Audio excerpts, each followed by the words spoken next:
Always begin by introducing yourself, confirming the patient's identity, and obtaining consent before starting the examination.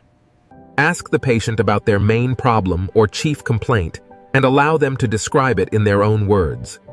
Explore the history of the present illness, including when it started, how it progressed, what makes it better or worse. Ask about previous illnesses, surgeries, allergies, medications, and any hospital admissions.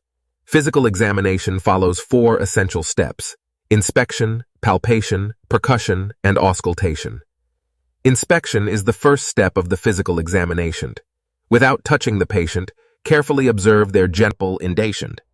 Palpation involves using your hands to assess tenderness, temperature, swelling, masses, and gentle organ.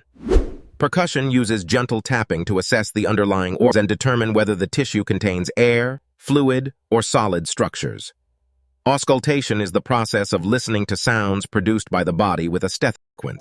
First, take the patient's history, then perform inspection, palpation, percussion, and finally auscultation. A systematic examination improves diagnostic accuracy and helps provide safe, effective patient care.